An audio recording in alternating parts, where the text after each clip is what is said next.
Hello! Today I'm doing a new thing, or I suppose a new project. If you remember, if you're a viewer of this channel, a few weeks ago I played with this thing. This was the Eachine E110, and it was a bit of a sort of pretend copy of the Black Hornet, and it was fun to fly, and it had the worst camera in the world, which was unusable, but it was very dumbed down. But I was really enjoying flying it, because unlike a quad, which I find quite difficult in line of sight because they're always just an X in the sky, following a helicopter around was quite easy. And more than one of you guys talked about this thing called the K110S and said this is an excellent starter helicopter, you should try it. And to be fair, I've always been quite scared of helis because they seem to, like, when they go into the floor they smash into 1,000 pieces and they try and murder you. But I figured like a small one wouldn't be too bad and that would be worth trying. So thanks to Banggood for sending it over, I now have an K110S. Confusingly, the box is also for a Falcon K100, but we haven't got that, we've got this one. I'll give you a quick look at what's in the box, but we need to go to close up to check it out properly, because I was quite impressed. You get everything in it. A small pack of stuff not to eat, the instructions, and basically you've got individual boxes, you've got the radio in there, you've got the little copter in there, and you've got parts stuff. Other than this thing, I really haven't flown helicopters. I had a basic coaxial one to start with, which isn't really a heli. This thing is 3D capable, so that's frightening. But what I want to do, I don't just want to do a review of this, I want to basically see if I can learn how to fly helis properly. So I'm obviously going to start out slow, just flying it as if it was a basic heli, not doing anything, just trying to, you know, go round and fly it. And hopefully at some point I'll be able to progress up, you know, to doing an upside down hover or something like that. Let's hope it survives long enough. But let's have a look at close up, see what's there. So I went ahead and got everything out of this box, and we've got these bits here. So I just thought we'd go through and see what's there. This is the parts kit, they called it. And in here, yep, we got a little battery charger. Looks like it does two at once and has a USB interface. This uses just these little 1S batteries. These are 450 milliamp hours. We got 3 there. I thought I got the 4 battery version, but I might have got the 3, unless there's one in the copter itself. Then we've got, what have we got here? A screwdriver, and then we got spare main blade and tail blade and a gear. This is what scares me a little bit about helicopters, all these gears to strip, where quads are sort of direct drive driven and all you break really is the props. There's a lot more to break in a helicopter, but we'll see how that goes. Let's have a look at this radio. This is Futaba compatible from what I understand. Let's just get that out of the main packaging. It's packaged up quite nicely, everything's well protected. And we've got some protection here and here. How's it feel? Well, as you might expect, it feels a little bit plasticky. The gimbals feel a bit basic and springy. But you know, it's got a screen, it's got modes, and we've got stuff here. It looks like this is sort of the default writing, like flight mode and flap, GS and gear, hold, throttle hold, and dual rate down here, I guess. I was kind of hoping for stuff like it would say 3D/gyro mode or whatever it should say. But I guess this is a sort of generic radio which is mainly built for planes. And you see FHSS, which is the Futaba basis. And around the back we've got, so it takes 6 AA batteries, and it looks like there's a thing for a trainer port there, so we might be able to use this with a sim. I have to try that out later. Anyway, that's the radio, and there's the main piece. It still says, by the way, on the other end you could be getting a Falcon K100 or you could be getting a K110S. Hopefully we've got the K110S, I'm pretty sure that's what we asked for. Well, the colour scheme's right.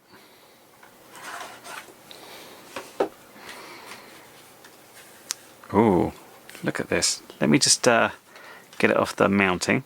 Yeah, there was just a little bit of packing tape there, and this is what we get. I have to say, I'm a little bit worried because it feels so delicate. But people have told me that, you know, this can take a proper crunch on the ground and stuff. I'm just intending to be flying this over grass, so hopefully that won't be that bad. And there's the other battery, so I have got the 4 version. Let me take the canopy off and see what's underneath there. Oh my god, this is so weirdly dinky. Yeah, it looks like this. Yeah, so we've got a funny combination. We've got a brushless motor here. This is an 1106 size. And at the end here, we've got this little brushed coreless motor for the tail rotor. And obviously we've got 3 servos. Got 3 servos? Maybe more. Is that another servo there? 1, 2, 3. Yeah, 3 servos, which can obviously then move the... Oh, terminology fails me. Is this the swash plate, which then moves it back and forth? I don't know. And this is the whole sort of receiver and sort of flight controller all in one. And, ooh, I feel like I've got my work cut out for me here. So let's just move this off. That's good fun, isn't it? And this is what we've got. My first impressions, it's like, yeah, it's tiddly and stuff, but you just can't imagine flying this on 1S. And they say it goes for like 8 or 9 minutes on a single 1S. And although, you know, this is a little helicopter, and you're thinking, well, that's much better than like a 450 hitting you.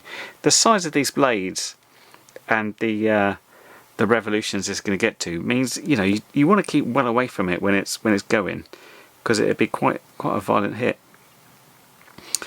Yeah, anyway, I'm going to read the manual, find out what to do, and then hopefully soon we'll take it for its first little hover and see if I can actually, you know, just hover it without crashing it. I'm going to have a good look about the flight modes, how the remote works and what you're supposed to do about this. I've had a quick look through this. It talks about changing the modes on the switches and stuff, so I might put my own labels on there. But let's get some batteries in this as well, see if there's anything to talk about and get things charged and see what we have to do.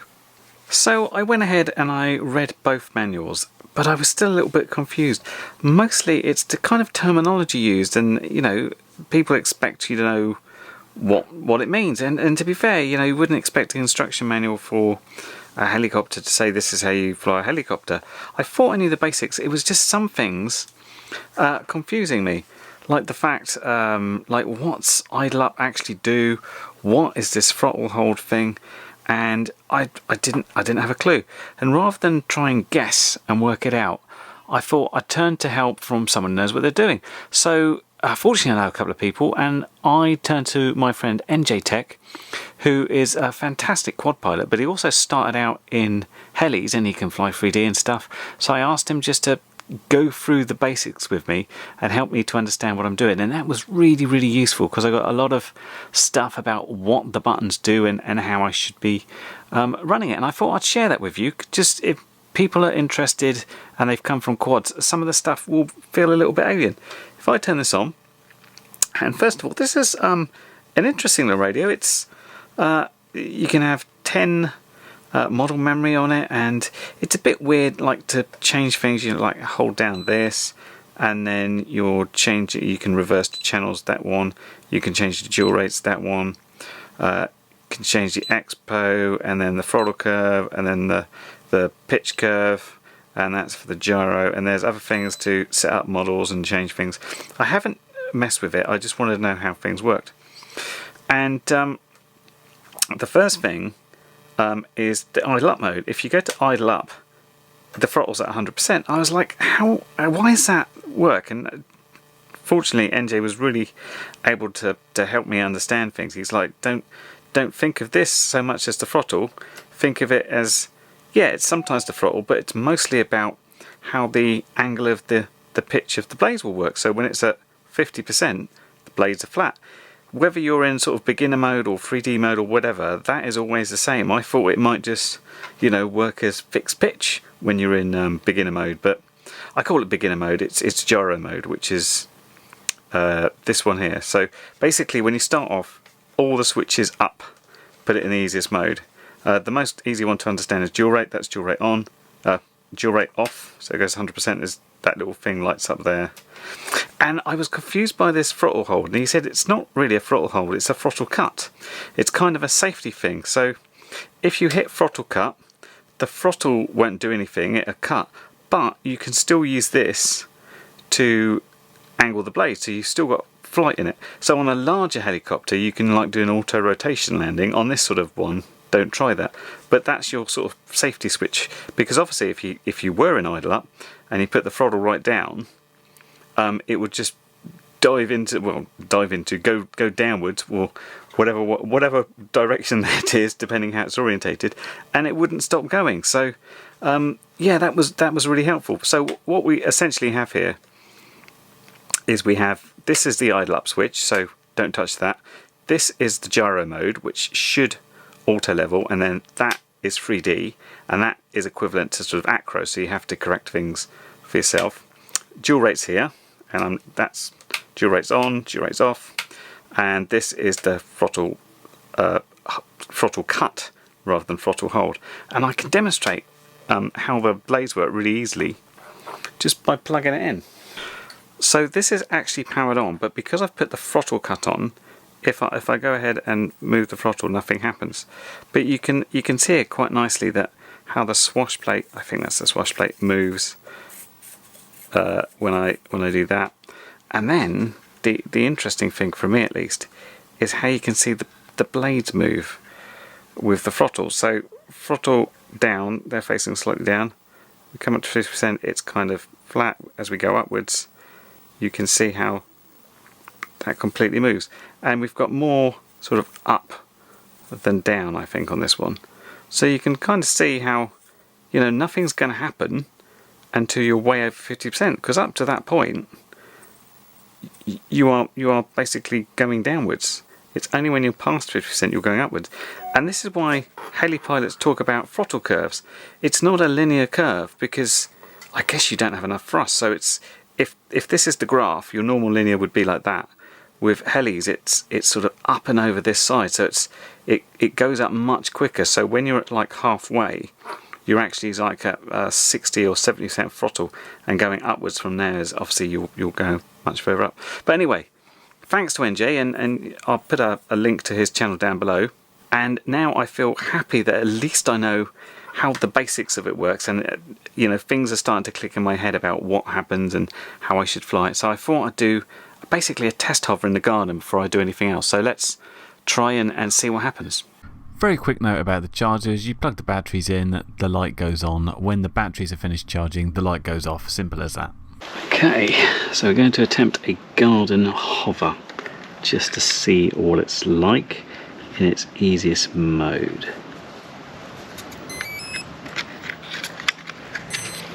Okay, so this should just be a stable hover, or so we hope.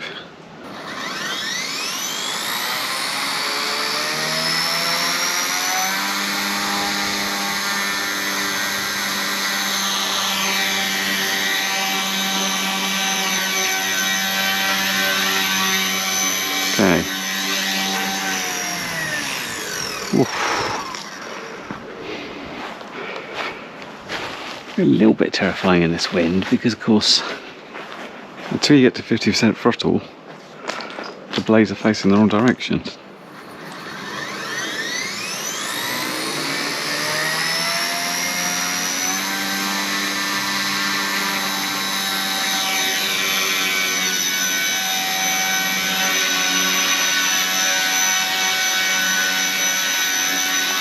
It's self-leveling, okay.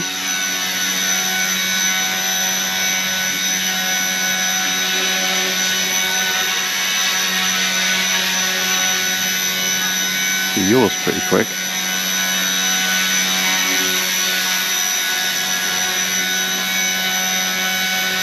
And not just to drop the throttle on this one, because it will suck itself down into the ground.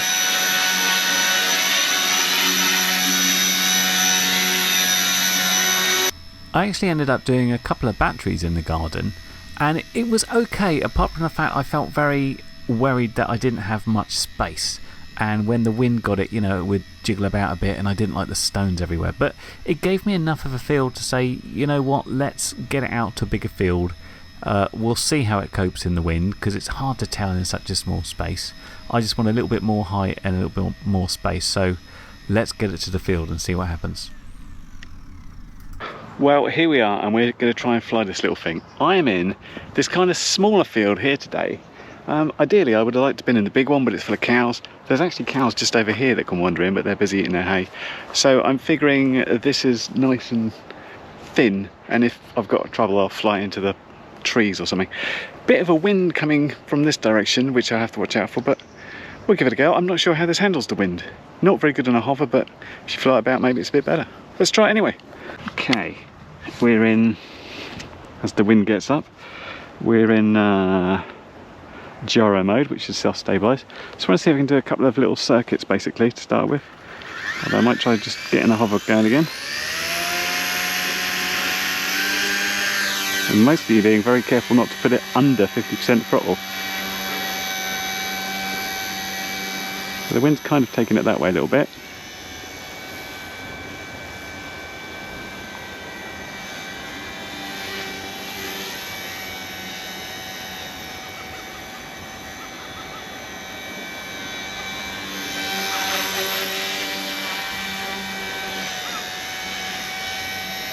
Okay, so it feels like this beginner mode limits the amount of roll and pitch I can do, or cyclic as you Heli people want to call it. But the general gist of it, apart from the fact it's blowing away from me all the time, is it's pretty easy to fly, although I'm going to have to watch going past me like that.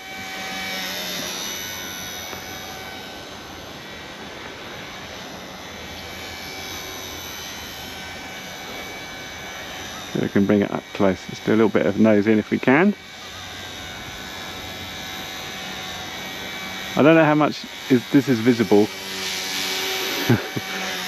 because putting the GoPro on your head and hoping that it's going to see is pretty much the best I can do.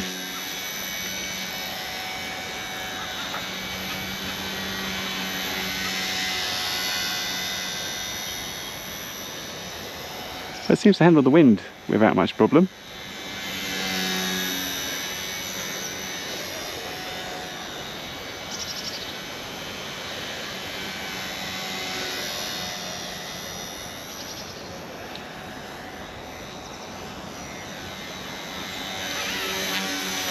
Ooh, out the tree, out the tree. This is actually a lot easier than hovering in the garden when you've got enough space to sort of recover mistakes and stuff. Because a little bit of wind just means, you know, need a bit more space. I'd still prefer a bit more space. Nice big open field would be what I was after, but you know, that's where the cows are right now, and I think they'd take quite an interest in this little thing.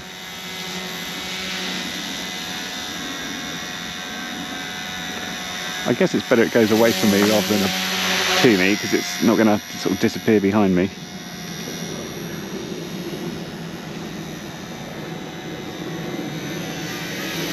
And that's we fly all in one circuit. Let's try the other way round.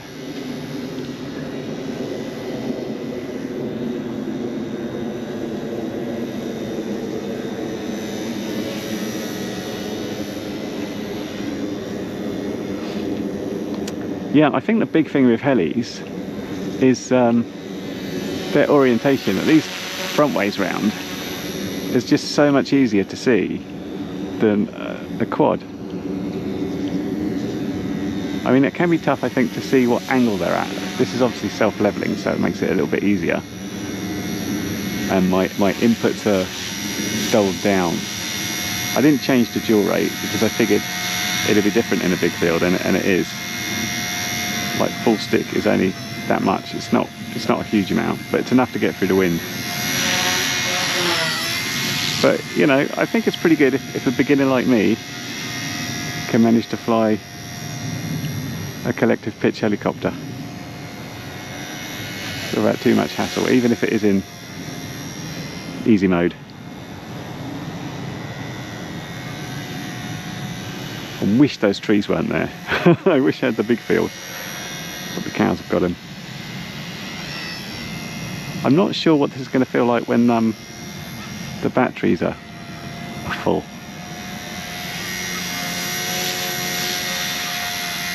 Or the batteries are empty, I should say. Maybe it'll get a bit more spongy. I have no idea what this does in a full power thing.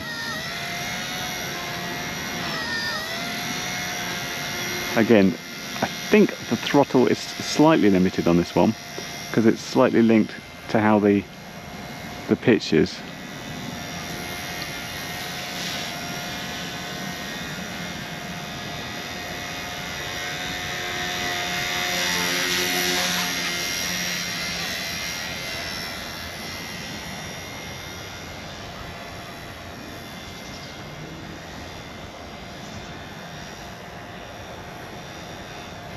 Goes very small very quickly, but it is, you know, 110 mil in terms of the, I think that's the prop size. The actual overall length of this thing, I think it's about 270.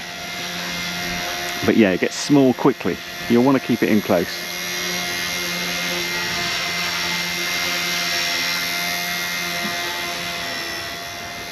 I still feel quite tense. It's like much more concentration than I'd normally need to do on a little flying thing. And I always seem to go up on the turns. I'm obviously not quite handling that properly. Bit of getting used to there.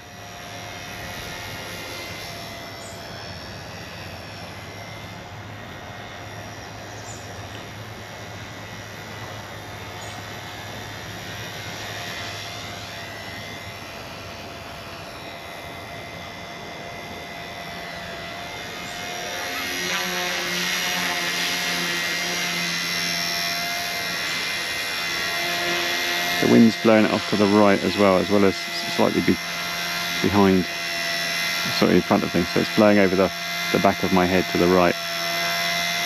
But it pretty much just wants to hover when you want it to.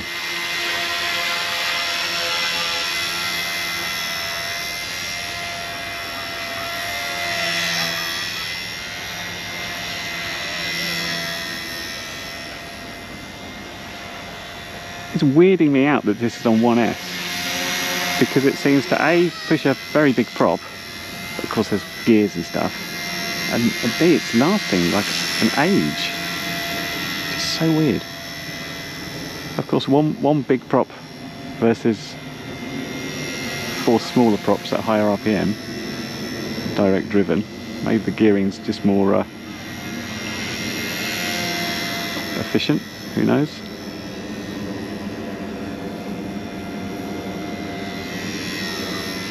Oh, tree.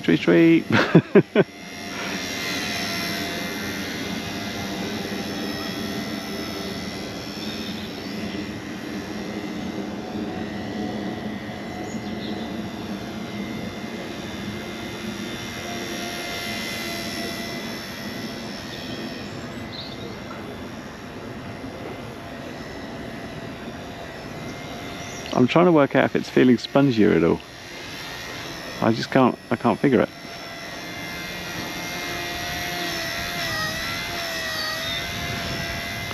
No idea how long I've been flying. I suppose I can just bring it down and have a look, because it's been flying approximately as long as I've been recording on the GoPro.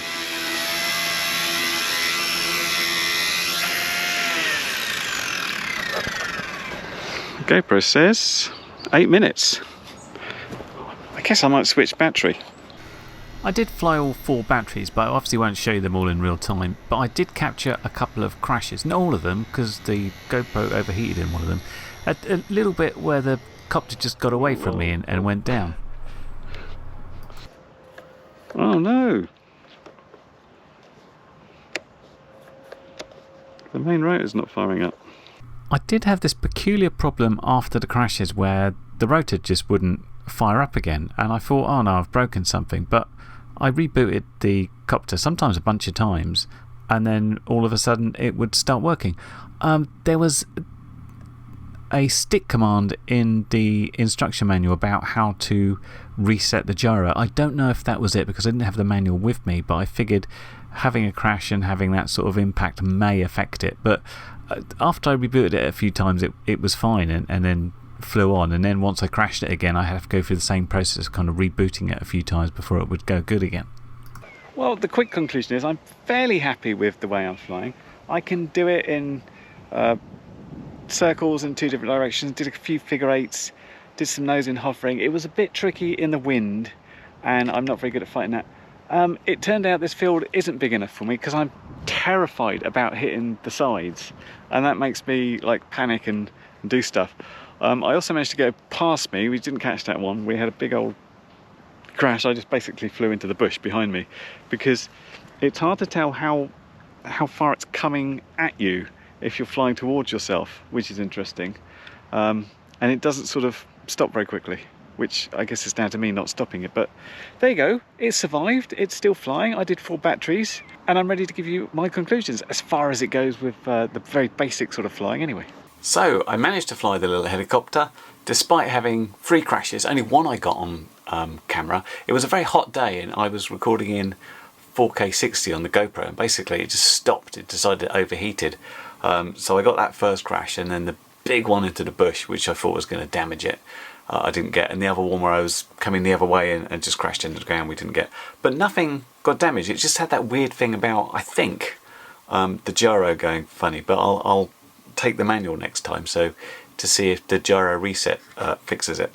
So I am no expert, obviously, at helicopters. I'm a beginner, so my review is based not on expertise about it, but I guess how easy it is for someone who's used to flying quads and planes to come over to helicopter. And yeah, it's quite different. There are similarities, but it's a sort of different mindset. It's just how different the throttle is when you're dealing with it. I was going up and down. My turns, when I was turning in, I was trying to coordinate, but I was always going up. So I've got a lot more to work on there. But I found it really interesting as a sort of learning experience about how something flies so differently, even though the controls seem very similar to like a regular quad and stuff. So I was really impressed with what you get in the package, really, because it's about $100 or so for the basic thing, and you get, you know, a reasonable radio. I mean, it doesn't compare to, you know, a modern OpenTX style radio and stuff, but you could, you know, alter stuff on it. You could have model memories and stuff if you wanted to. If you got a multi-protocol radio, you could set it up to fly on Futaba and do all your helicopter mixing and stuff. I didn't, because I wanted to just stick with what I had there. But yeah, it's really weird that this flies on 1S. Obviously it's geared, and you could really hear that. It's really, I don't say it's noisy. It's not like a sort of silly whoop noise, but you could certainly hear it. And what I liked about it, aside from the fact that you could obviously see the orientation, you could see it on the camera as the motors span.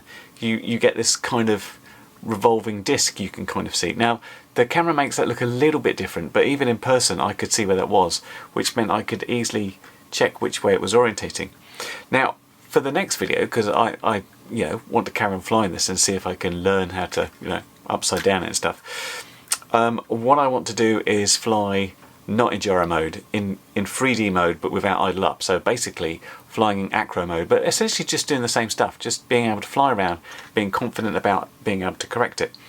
And one thing I noticed in a sim, I found a sim, and there's like a free demo version called Heli X, and I just hooked a regular control up to it. I'm sure that training port works. I couldn't find my 3.5mm lead to USB converter anywhere, so I was just doing on a regular controller, and that seems to work pretty well. And on the sim, I'm flying it around, and you know, I've messed around doing 3D stuff, even though I don't really know what I'm doing there. I can, you know, do a hover and do loops and stuff, but I didn't want to try and run before I could properly walk. In the sim, I noticed I had problems when I was turning about losing the orientation of how far over it was and stuff. I'm hoping it's clearer in real life, but basically I'll work up to that. I'll do pretty much the same stuff, just fly around, do some circuits, do figure of eights, see how it feels, and see if I can get used to it before, you know, I go start messing with the idle up. Because one thing I notice, if I make a mistake on the sim, my instinct is still to drop the throttle, which in idle up mode is a bad idea, because you either drop down or, you know, you drop somewhere depending where you're going. But certainly interesting, and you know, if you're interested in a gentle introduction to helis and you've been into quads or planes, then I think this is quite a good one, because it's not scary, it's not going to murder you like a 450 size would if it hit you with its spinning blades of death. And having crashed it 3 times, nothing's broken. I mean, I'm flying over grass. If you fly over stuff like concrete, it'd be a different story, but nice soft landing and stuff. is fine, and it's not too scary that you need to find a place in the middle of nowhere where no one's ever going to come. But you'd still want to have a decent space around you. That's what I noticed. Even in that field, I felt was a little bit enclosed. But anyway, as mentioned, this is the K110S. Very kindly supplied by Banggood. Thanks to them for sponsoring this video and making it possible for me to have a go at this. And thanks to you guys, several of you that suggested this as a sort of easy step into helis. I'm looking forward to the next video where hopefully you'll see me fly a little bit more acro-y, although I don't know how exciting it's going to be. And eventually we'll hopefully get to do some 3D stuff, even if it's just doing a loop over high up. I can't imagine I'm going to get good enough to look, I'm doing a TikTok, look, watch me hover and fly inverted all around, because I'm not great at line of sight. This makes it easy. As soon as you go upside down and then point to yourself, oh my god, it's like nosing upside down hovering. That takes a lot of muscle memory, because I get to the point where I can imagine myself in the cockpit when I'm like nosing in and stuff, but as soon as you go upside down or stuff like that, oh, it's all out the window. Anyway, I'm blathering on. Links down below if you want to check this out, and join me for part 2 where I'll be doing some more of this but slightly harder flying, I think. Anyway, hope that was helpful, and thanks for watching. Catch you next one. Bye for now. Well, you've made it to the end of the video, so thanks once again for watching. If you like what you saw, then please consider subscribing, and if you really like what you saw, then be sure to check out the link to my blog for a variety of ways in which you can help support this channel.